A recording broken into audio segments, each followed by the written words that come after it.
Welcome to the Western Bound podcast series, with talks on traditional spiritual teaching and its application in the world today. The intention of the series is to offer something useful for those who are drawn to study themselves and engage practice on the spiritual path. New talks are posted twice each month. The content of the talks is for informational purposes only, and not to provide any kind of counseling, medical, or professional advice. This podcast is titled The Benefits of Recapitulation Practice and How to Engage It. The talk was given by Rick Lewis on April 11th, 2026 via Zoom. Rick is a national speaker and the author of 7 Rules You Were Born to Break, The Perfection of Nothing, You Have the Right to Remain Silent, and other books. In this presentation, he says that being in the present and letting go of the past can be a spiritual ideal, but that recapitulation practice can put us in touch with parts of ourselves that have been buried and that can blindside us. He tells stories of his experience with recapitulation, of being an entertainer at corporate events, and of starting an online writing group called Right-Hearted. Rick speaks about how looking at our past can inform us in the present, and how sharing life stories can be healing and bonding. He engages the comments and questions of those who attended the live talk and contributed to the discussion, and asserts that everyone has useful stories to tell. If there is benefit in this talk for you, please consider sharing the link to it or writing a review on social media or on one of the podcast platforms. Rick Lewis. I'm a professional speaker, and I do an act where I dress up identically to the serving staff at a corporate event. So there'd be 500 leaders in a ballroom of a 5-star resort.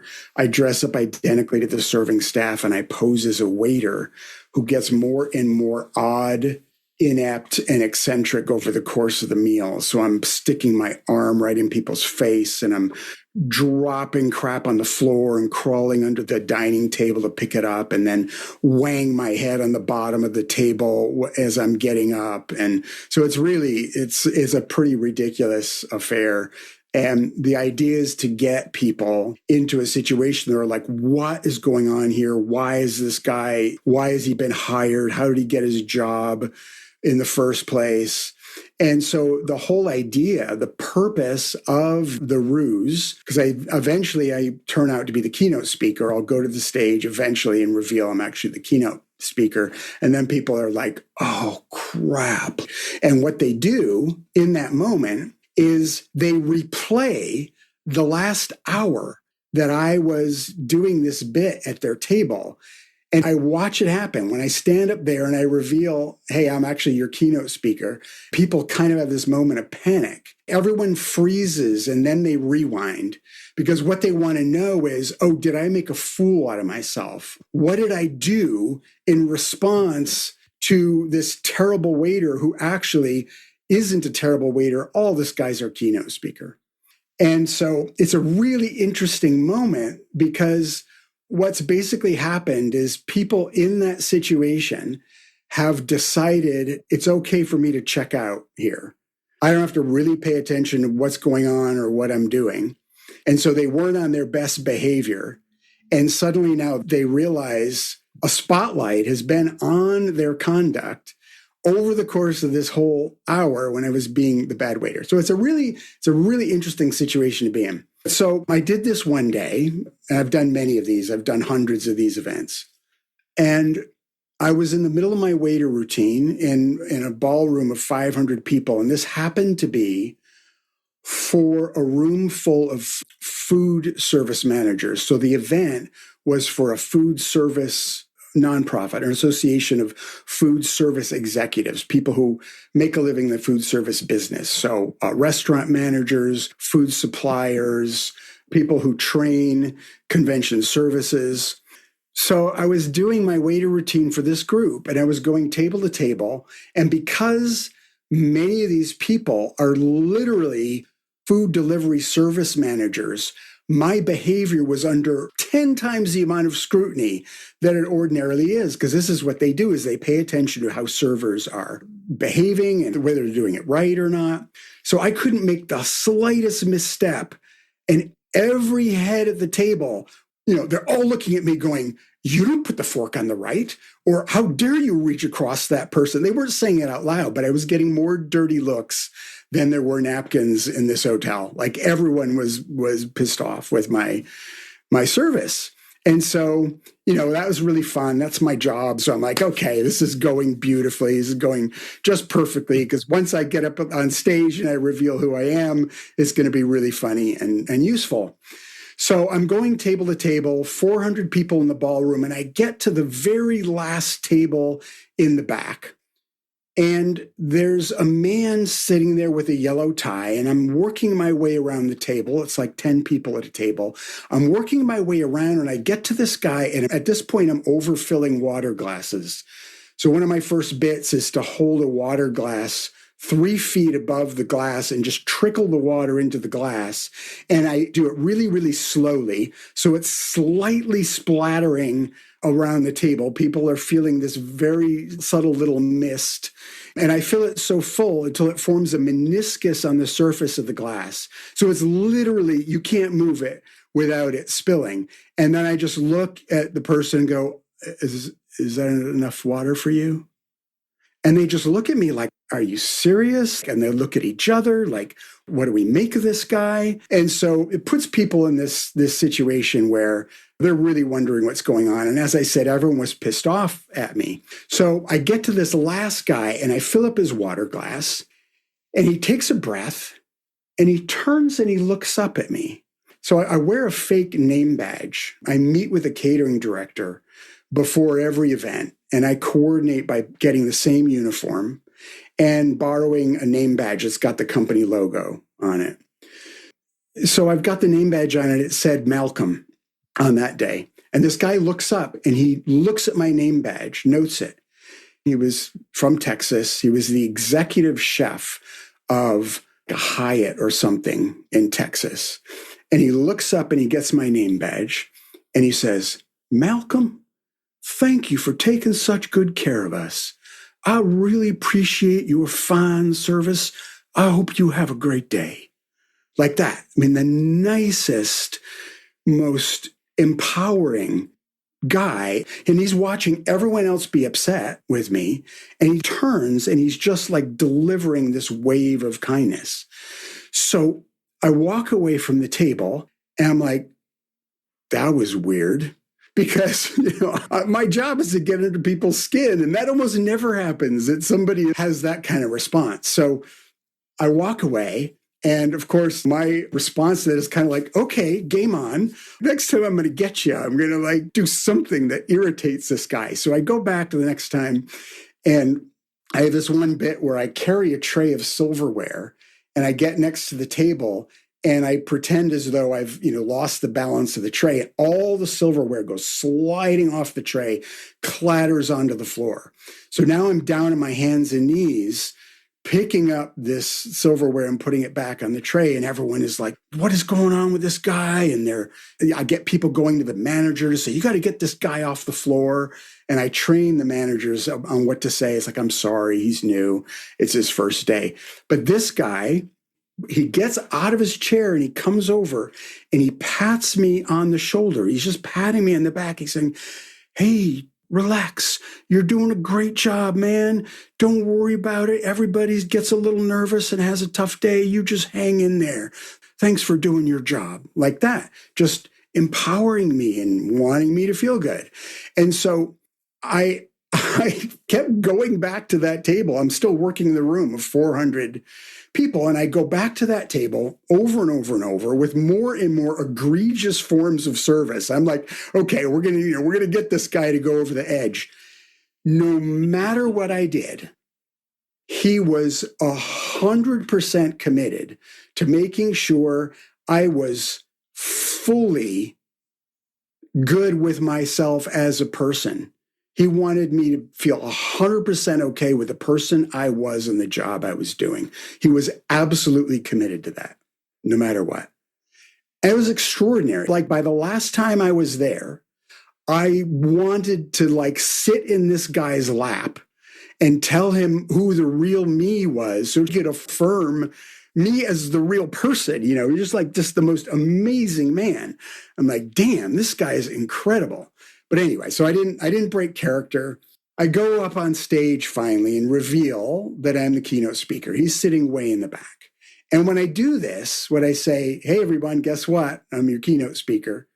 There's this big, relieved, nervous laughter in the room, and they're replaying the tape going, oh my God, what did I do? And they're looking at each other, elbowing each other, going, you were so upset. You wanted to kill that guy and, whatever. So it's this big conversation piece in the room.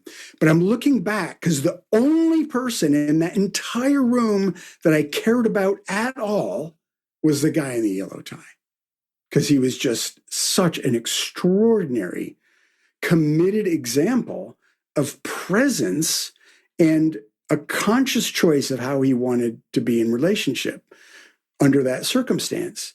But he was too far away from me to be able to read his expression or know what was going on. But I was concerned. I didn't know how he was taking this, whether he felt like, wow, that was a shitty thing this guy did, given his response. So I didn't know what was happening for him. But I did my whole presentation for the whole room. Everyone left the ballroom. At the end, I'm left there by myself packing up my stuff, which is how it always is for every gig. I'm putting my props away and I'm gathering my things, and the event's over and everyone is trickling out of the ballroom. So now I'm in this big ballroom. The last people are leaving. And then there's like a lapse of maybe 5 minutes. Ballroom's completely empty. I'm almost packed up with all my stuff. And I look up across this massive ballroom, and I notice that coming in the far back door is a man with a yellow tie. And I'm like, oh shit, okay. He's coming back. He's got something to say. I had no idea. I had no clue what he wanted to say to me. But what I did know is that no matter what he had to say, he was going to get my full, undivided attention, and he deserved to speak and be heard, whatever it was he had to say. But I was pretty nervous about what was coming. So he slowly walked across the ballroom.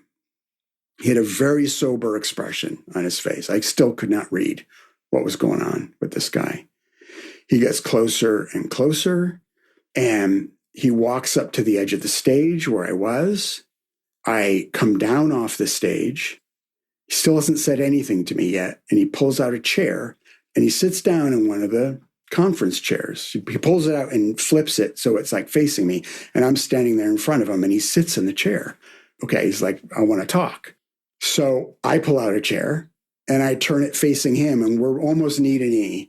And I sit down and I'm looking at this guy, and he's looking at me, and he's got this look of intensity on his face. I still have no idea what this guy wants to say, but I'm like, okay, I'm going to listen. So I sit down and he starts telling me about his kids. He has a 12-year-old son and a 14-year-old daughter. 2 years earlier, his daughter had been diagnosed with a terminal illness, something, a brain tumor, and she was so embittered and bewildered by the injustice of her condition, she did not want to go on with her life. She had medication that she had to take. He quit his job as the executive chef of this hotel to stay home and care for her full time and empower her, like give her basically the motivation to live, to keep going. So he looks at me, he's telling me about his kids. The first thing he said after that was, I had no idea that what you were doing was an act. I thought you were an actual server. The last 2 years of my life have unquestionably been the hardest 2 years of my life. And I have never had more doubts about myself as a father or as a person. And then he said, I had no idea that what you were doing was an act.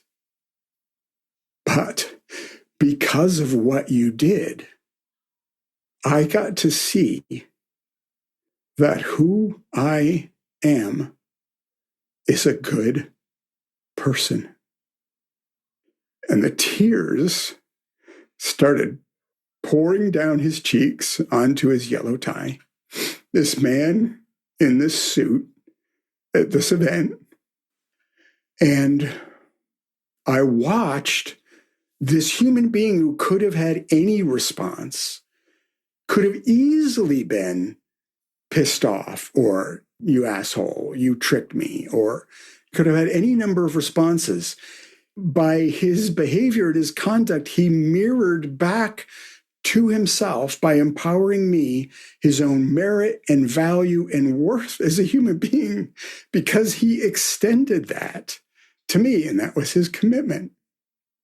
I will never, ever forget that demonstration from that man. It was absolutely extraordinary. And I have told that story as often as I can, because there's something about it. There's something about the demonstration of who he was and who he was being that healed something. In fact, that he healed himself sitting right there in front of me. And I find it healing every single time that I remember him and his demonstration.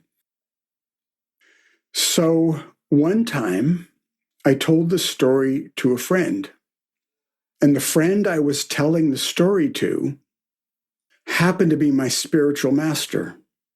I had been invited to lunch. So my spiritual teacher was Lee Lazowick, who died 15 years ago. Lee had a community, and as part of his community, we commonly had meals together. Meals were a way for us to connect and have shared conversation. I had been invited to a meal with him and a small number of close students. And I was sitting with him and I told the story, and I was so involved in the telling of the story, I don't even remember looking at him while I was telling the story. But I looked up when I was done with the story, and tears were streaming down Lee's face. It might be the only time I saw him cry. He was not an outwardly emotional person. And it shocked me because I didn't expect that degree of emotional movement from him, and for him to be as vulnerable and be as impacted by that story as it felt to me. So that was literally, I think, 2 days after the event. I'd just gotten home. He might have been the first person I told that story to, actually, because I had just gotten home. And there was something about it being received in that manner with that degree of vulnerability that made me permeable to that story, because I wasn't even aware how profound it had landed in me until I told it. And another person, especially my spiritual teacher, had a response to it that reflected its significance. So this process of telling a story, of reliving an experience that I had just had, like I said, I've retold this story again and again and again, but every time I tell that story, something new enters my heart. I feel as though I'm like reclaiming a little piece of my own humanity, and maybe it has something to do with sharing it with other people as well. Something about the inherent hardwiring of being a good person, the good person who's in me, the good person who's in everyone that this man surfaced. So my relationship to recapitulation practice started many, many years ago when I had some of these experiences, especially with my spiritual master, who would tell stories about himself and encourage us to write. Writing was a very important practice, and to self-observe and to tell stories, to articulate what we saw, what we've been through, what we've experienced. And I was very confused by that at first, because my introduction to spiritual life, which started 20 years before I ever met Lee, was very much about Zen and meditation practice, and the highest possible state is blank mind and completely letting go of the past. The present moment is the only thing that matters in spirituality. And that was my goal. I felt very proud as I moved along through my spiritual life of burning journals and getting rid of photos of things, basically jettisoning anything connected to the past that I had, because to me, that was the spiritual ideal. That made me this awakening, ascending practitioner, is that nope, past hasn't got a hold of me, and I don't dwell on it. I don't think about it. I don't talk about it. I'm in the present moment. This is my whole adopted stance for how to be spiritual. And now Lee's talking about looking at who we've been in our past and telling stories and sharing stories. So that was my introduction to a way of working with respect to spiritual. I don't want to say spiritual practice, just practice, self-awareness. That was new for me. And that's continued to build over time. I've always loved storytelling. I've always been a storyteller. I'm an entertainer by profession, actor, comedian, storyteller. I love writing. I love telling stories. Lee gave me the gift of writing back. I'd written as a kid and through high school and in my early 20s. And then once I really got into spiritual life, I'm like, no more writing, because who needs that? It's just pure present in the present moment. That's all that's needed. And he gave me writing back. He gave me a love of the written word, of writing and expression. So it wasn't until probably around the time I turned 60 that I started to have some severe physical symptoms that were very distressing for me and very hard to work with, having to do with extreme tension in my body, especially in my chest, around my heart, a lot of tension, a lot of stress. And I started investigating, what is this underlying tension, rigidity? And for me, this has always showed up a lot at a level of performance, a very demanding, rigid, strict. It's like the inner taskmaster of, you will excel, you will crush this, you will achieve, which is how I came to my spiritual life. Meditation practice, I literally did not miss a day of meditation for 35 years. Including, I remember one time going on a camping trip with my wife and my family. We were in a tent and we came out and they're like, oh, we're going to the beach. I'm like, no, I have to go do my meditation. And I remember the kids and my wife looking at me like a little confused. It's like, really? And I'm like, yeah, really. It's so much rigidity about what practice meant. And so this is something I've carried with me for a lifetime, bringing this very unforgiving, rigid, militant energy to my own conduct and behavior. And so when I was around 60, I'm turning 65 in July, I started going, okay, this isn't going to end well if I keep running this number, because I can feel there's stuff going on physiologically. I'm just going to wind up taking myself out here. And so I started actually going back. I had heard about recapitulation practice, but only passingly from a distance. And what I had heard is that the idea is you go back and you just write down everything you can remember from your life. That's all I knew about it. So I just started going like, what's been going on? What have I been through in my life? And I just started listing things that had occurred.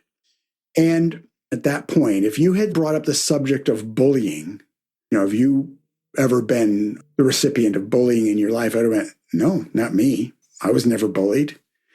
And I wound up touching on this one memory that then opened up a door to a bunch of childhood memories. And I literally, after a month of doing this, I had a list of about 30 different hugely notable instances where I had been assaulted or cornered or threatened that were not in my attention at all. And what became clear to me is that in the process, I had become a bully to myself. The bully had become internalized. And that's when I remembered I was in relationship with this girlfriend who punched me in the head at one point. She punched me in the eye.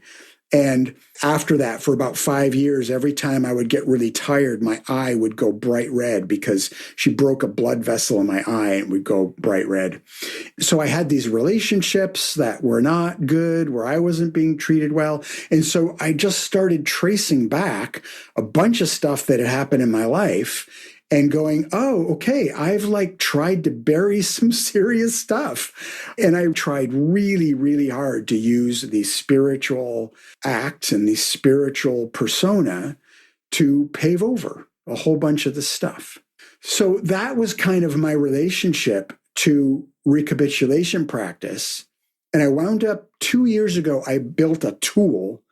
It's actually this tool that now you use on your computer. When you have a memory, you just write down the memory and you can either say the year that it happened or how old you were. You just tick a box and it automatically takes the memory and puts it in a chronological list. And you can also create tags. So it starts to put these experiences in buckets.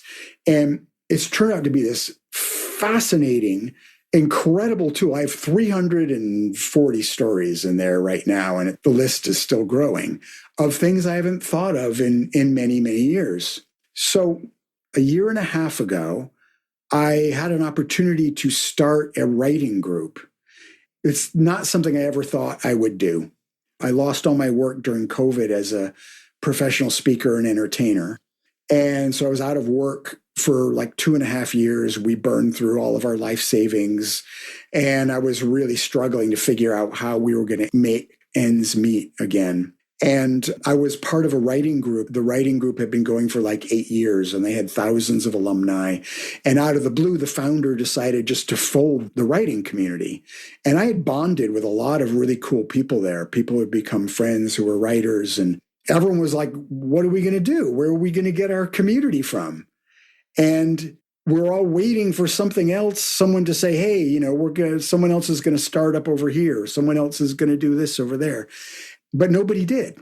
And so I kept thinking, well, I really want this to continue. Maybe I should start something. And that started a conversation internally in my head of, I would really like to start something. And then another voice saying, that's ridiculous. Who are you to start a writing community? You have no idea how to lead one. You have no credentials in this domain. And so I was at war with myself for about a month before 2 friends of mine who I mentioned it to said, yeah, man, you should really do that. So I started this writing community and proceeded to have 4 months of full-on panic attacks, full-on complete debilitating panic attacks. I went to the emergency room because I thought I was actually having a heart attack. And the process of having gone through and done some of this recapitulation work, especially around the bullying, what it showed me, what I learned about myself and my selection of spiritual life as a path is that I was freaking terrified of people, just terrified of people. Unsafe, scared, insecure. So the idea that I could get closer to being a loving human being by sitting alone with myself with my eyes closed was very appealing to me. And of course, in retrospect, that sounds ridiculous. And that's what I discovered. I remember that girlfriend who had been mistreating me. I went to a Vipassana retreat. It was my second Vipassana retreat, 10 days, silent meditation. And man, I had transcended.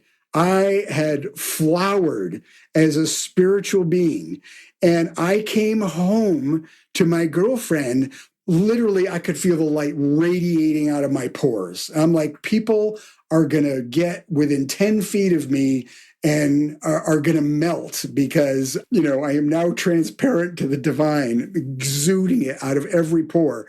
So 10 days of the retreat, I get a ride home from someone to the retreat. They drop me off in front of the house, and my girlfriend comes out and she's like, "Where were you? I expected you home, blah, blah, blah." Within 2 minutes, we were in a knockdown, drag out, screaming fight on the front lawn in front of the house. And I was like, okay. And I've had so many experiences like that of such immersement, a sense of spiritual connection and divine energy and feeling clear and loving, and then getting triggered into the most absolutely reactive, crazy stuff in relationship to people. So when it came time for this writing community, I had done the work. For a couple of years, I had been doing the work of really looking at this past.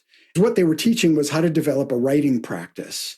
And when I first joined and got in there with a bunch of other writers, I was really scared. I was really scared to connect with people and meet with people. I wanted to be this incredible writer. I wanted to be seen as an incredible writer.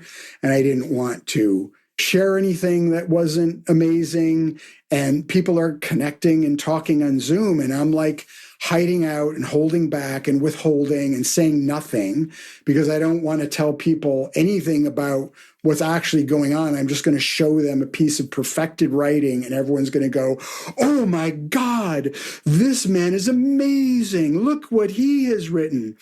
And so I was hiding out, and then I started seeing like, oh, I'm just doing it. I'm just doing what I've done my entire life in this community. And I realized I didn't need a writing practice. I needed a relationship practice. And so I just started showing up and trying to connect with people and be honest about what was really going on for me. And it was very scary. But what happened was I got all these relationships forming in the writing community. So by the time the writing community folded 2 years after I joined, and I said, "Hey, I'm going to start something up over here. Does anyone want to come?" 30 people raised their hand and said, "Yeah, I'll come do a writing community with you." And I was charging them $2,000 for the year to do it. And they raised their hand. They said, "Yeah, I'm in." And I full out panicked. Because I was like, oh, now I have to actually deliver. I actually have to be in relationship with these people. All my life, the performing thing, the being on stage, the I'm in control, I'm performing for you, I'm making you laugh, ha, ha, ha, goodbye. And then I run away and go back to my hotel room and don't leave until I'm back on a plane. That was my life for like 20 years. That's how I would get my sense of connection, is being totally in charge, go away. And so now I was confronted with having to figure out, how do I be real with real people, and how do I actually lead? So we're a year and a half now since that. I'll be 65.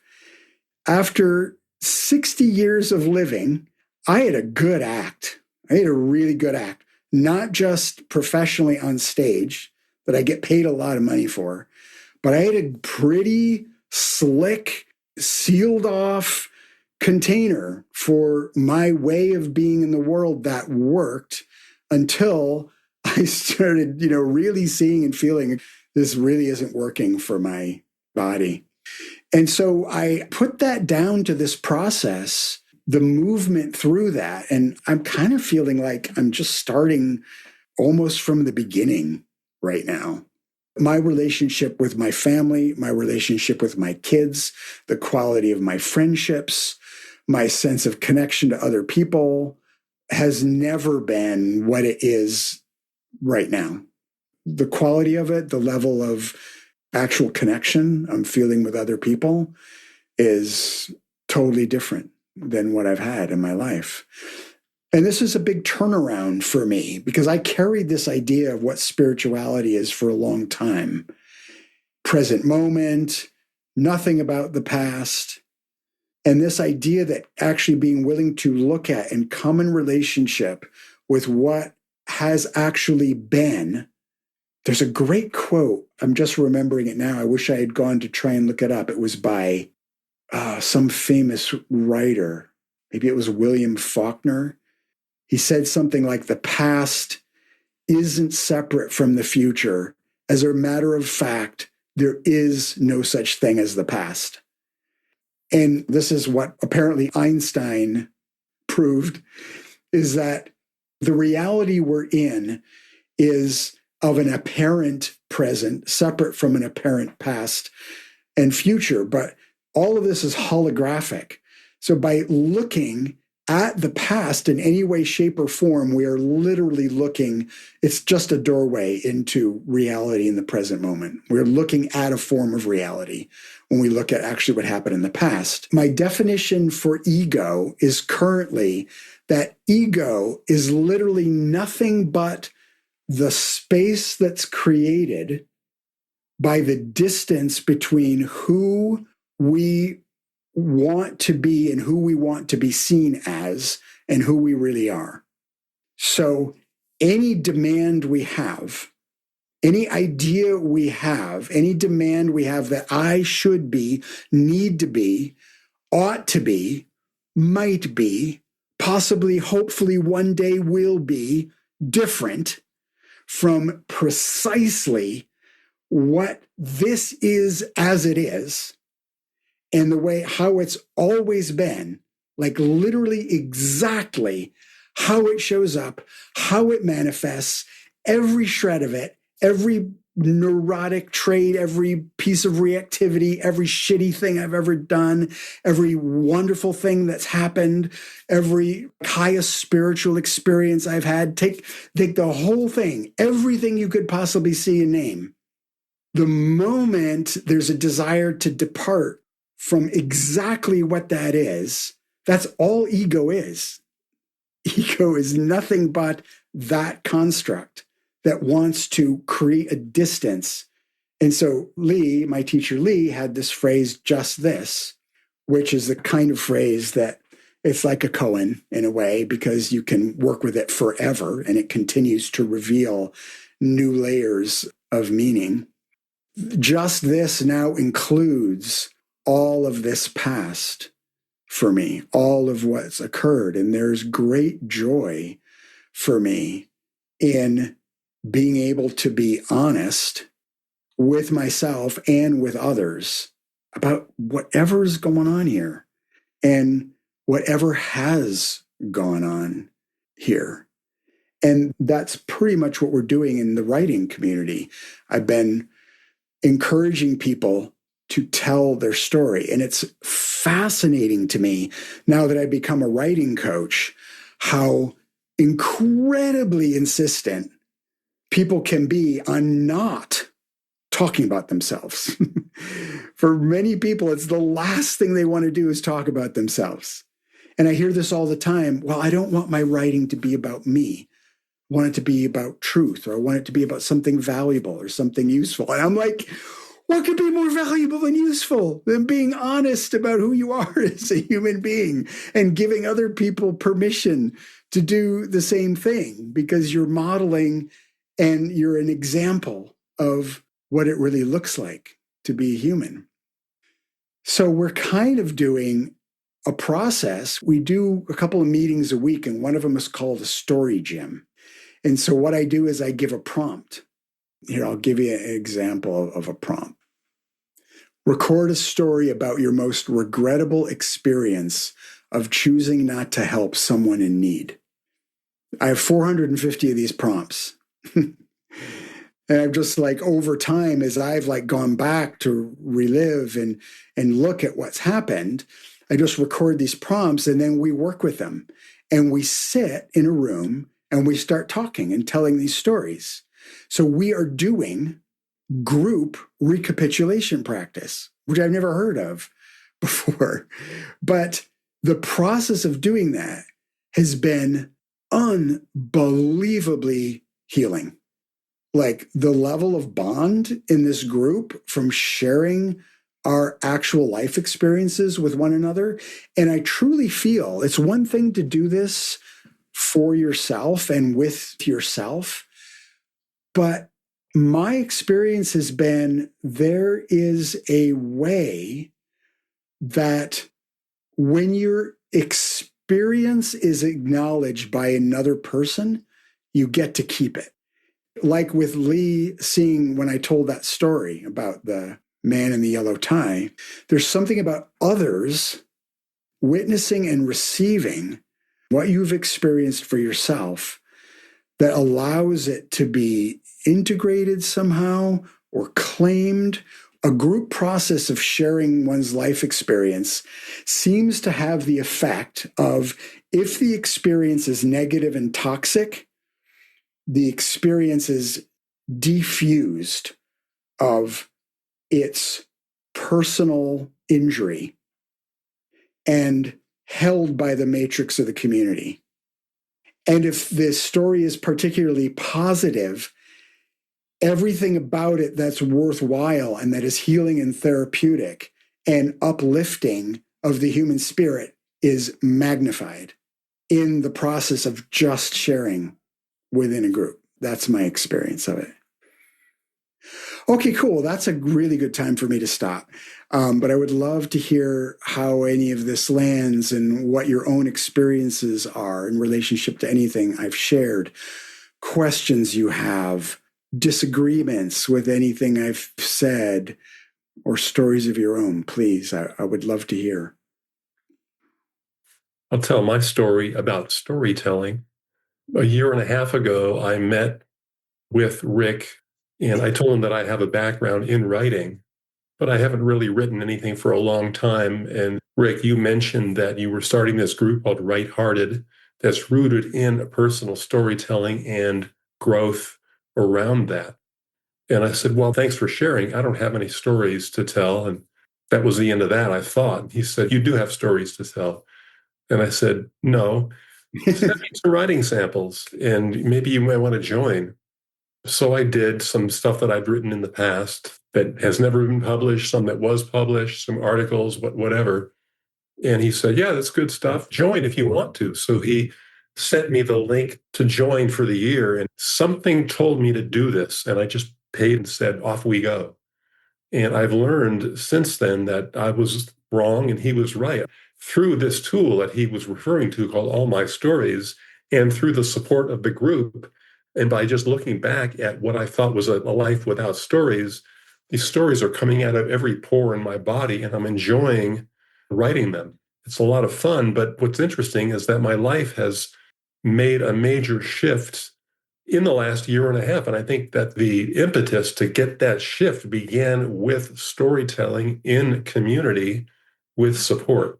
You know, I'm doing so much right now, it's just hard to describe, but this whole idea of going back and finding your stories and writing about them, the process of writing about them facilitates more ideas that come up, whether I go through the All My Stories resource, which is tremendous, or it just comes up in my own brain.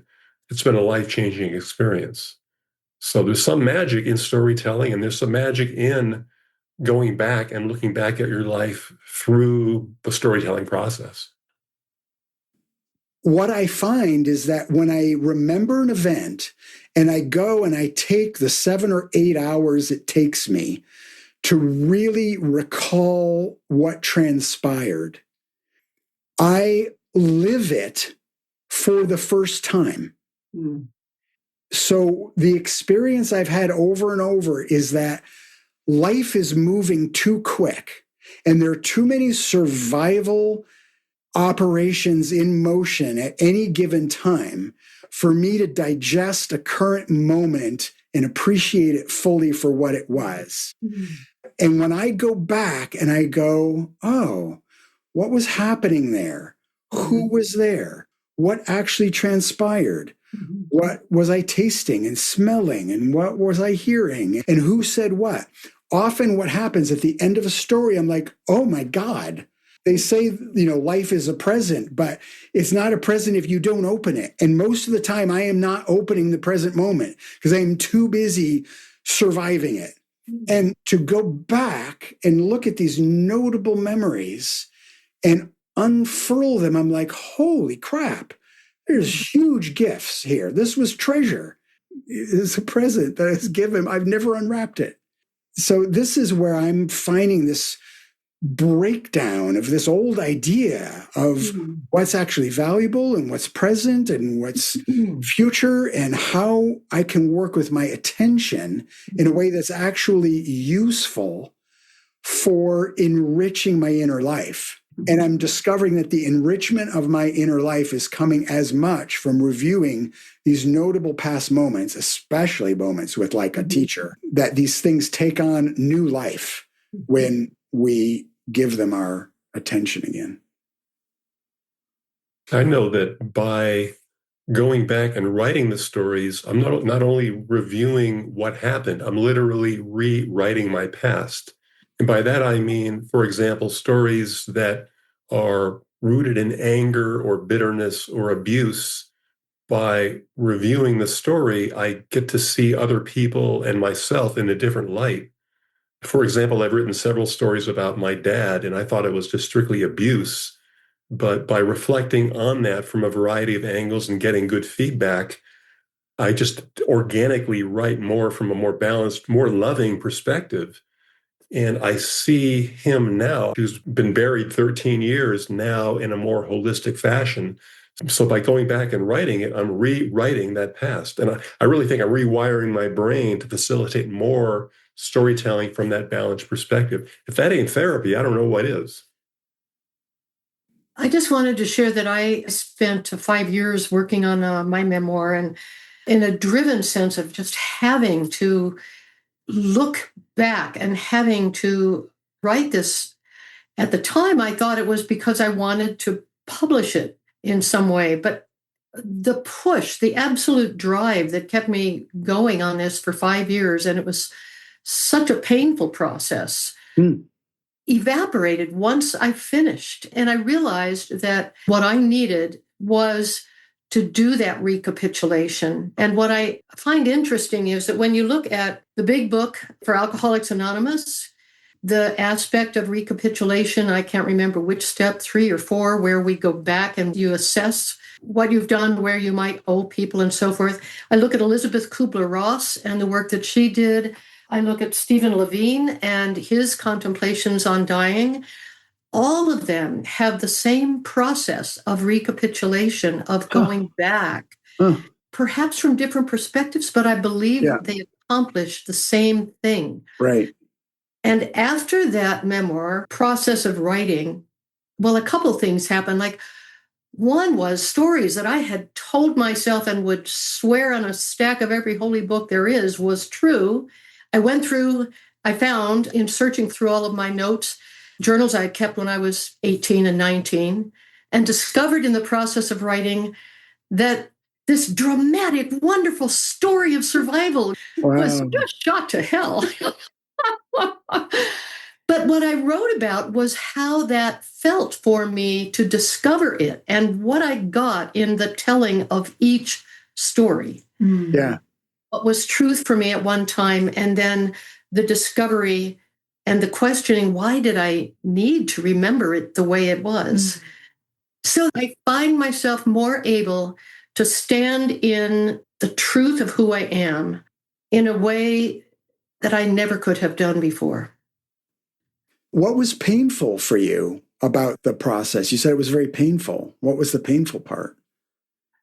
I took the time, like you said, we're so in survival mode and doing matters of consequence that we don't have time to really explore. I went back through my journals. I discovered places in which I had let people down in huge ways. I had to deal, for example, with that remorse case. I was able to write a letter, and it felt so good. And there were many other situations where I could not go back and do anything. But the pain was in the discovery of all the times I never stopped to look back and see what I was doing. Right. The people in my life. Right. Amazing. Wow. Whew. So fabulous. You took the time to do that. Amazing. Rick, what do you make of teachers who reveal little, if anything, about their past. I'm thinking in different traditions of some teachers. It's certainly not all teachers, and it might be very few of them actually. But I'm thinking of Shirdi Sai Baba. No one knew anything about his past, I don't think. And Gurdjieff, I think he did write some things, but I think that they don't even know for sure what year he was born in. And among contemporary teachers, Mr. E.J. Gold, I think people don't know all that much about his background.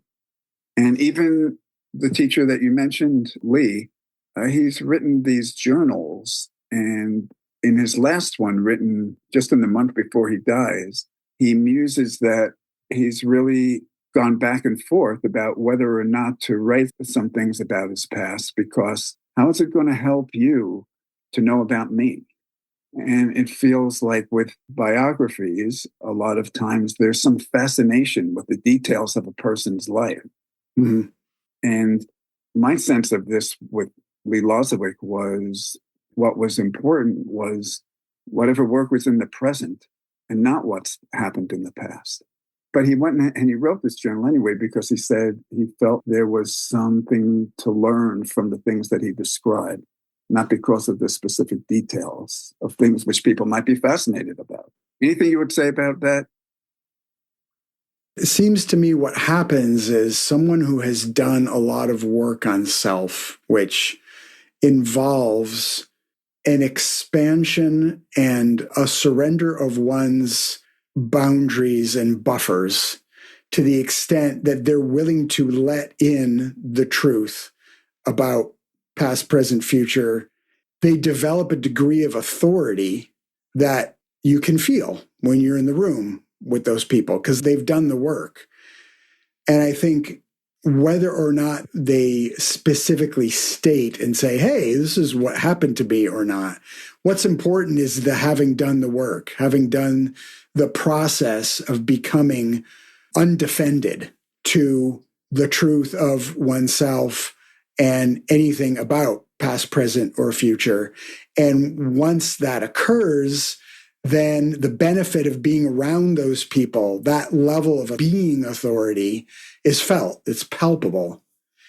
And the details of whether or not they're saying anything about their past or not becomes irrelevant. But I've heard Lee many times in the process of making a teaching refer to something from his past, something that he had been through or something that had occurred. And I think he was very encouraging of getting real, getting grounded, and getting practical and specific about what something really looks like. He was a constant model of, here's what spirituality looks like. I recall him loving stories. Of course, he was very big on biographies. It's like a whole list of biographies he recommended. Study people's lives. What have they been through? Where are they stuck? What were the character flaws they were carrying? Or their notable ways of practicing and being in the world that made a difference or that are inspiring? So it seems like a very mixed bag in terms of how any given teacher works with this stuff. But other than that, I'm not in any position to speak on luminaries. What they decide to do with disclosure, once someone is awakened, there can be different choices that are made that are consistent with their teaching work, either saying nothing or saying a lot. But when they're clear through and through in relationship to that past, they're free to use it whatever way they want. For me, that would be more my aim, is that my relationship to who I've been and therefore who I am now is one that has integrity. So I'm not hiding from it, nor am I trying to use it with an agenda. Like the ability to have access to what I've experienced and express it in a way that's useful in the moment, if it's needed to illustrate something, hopefully then it's available, free and available to me. There's no blockage for me being able to draw upon it. Neither is there an obsession or a need for me to go dredge it up to prove something or to create some kind of impression. You mentioned spiritual bypassing in your write-up, and it seems like ego trying to live just in the present and jump over issues from the past that still have a hold on you. You can think that Yeah. you're living the teaching in the present, but maybe other things really have a hold on you that you're not aware of so much. Yeah, I certainly think so. That's certainly been my experience. And often just by looking at the past, you just can look at your track record. You can go, oh, this is actually what I did on a dozen occasions. I'm probably still doing that now. That's probably still my tendency.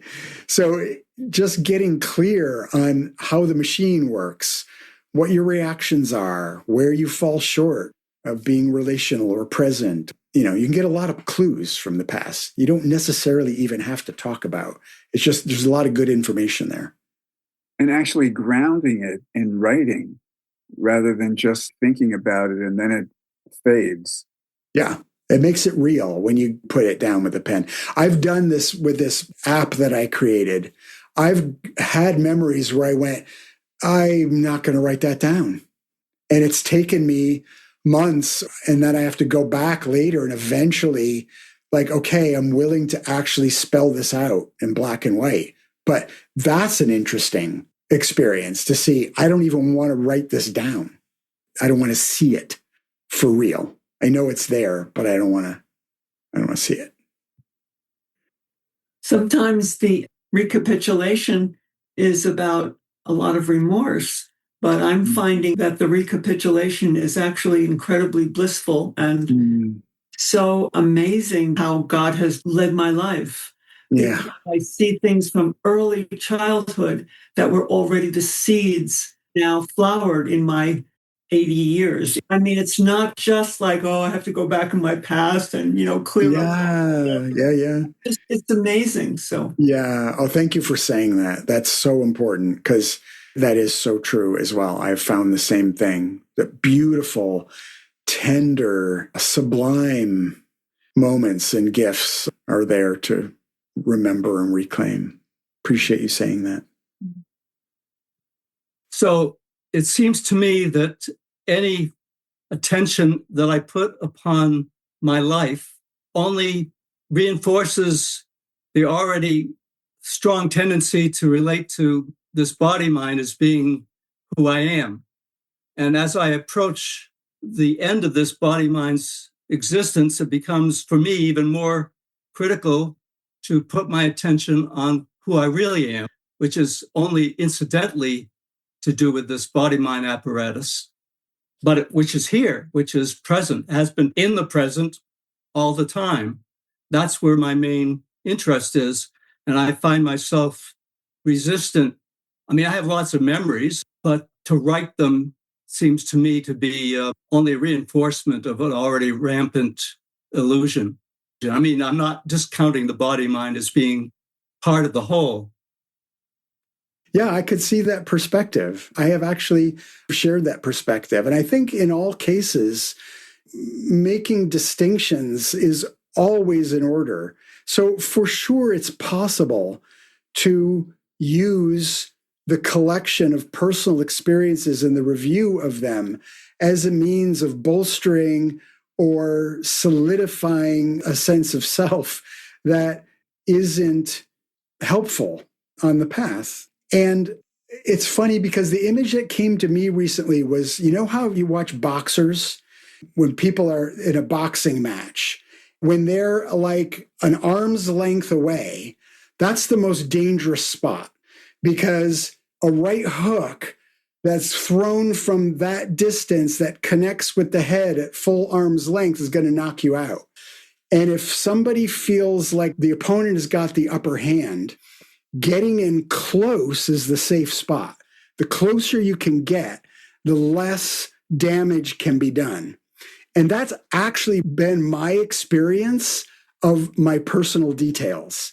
The more I try and back away from them and distance myself from them, the more I get blindsided by them. If I'm, spiritually going, oh, no, I'm not that, that's not me. The next thing that happens is I am like, who are you kidding?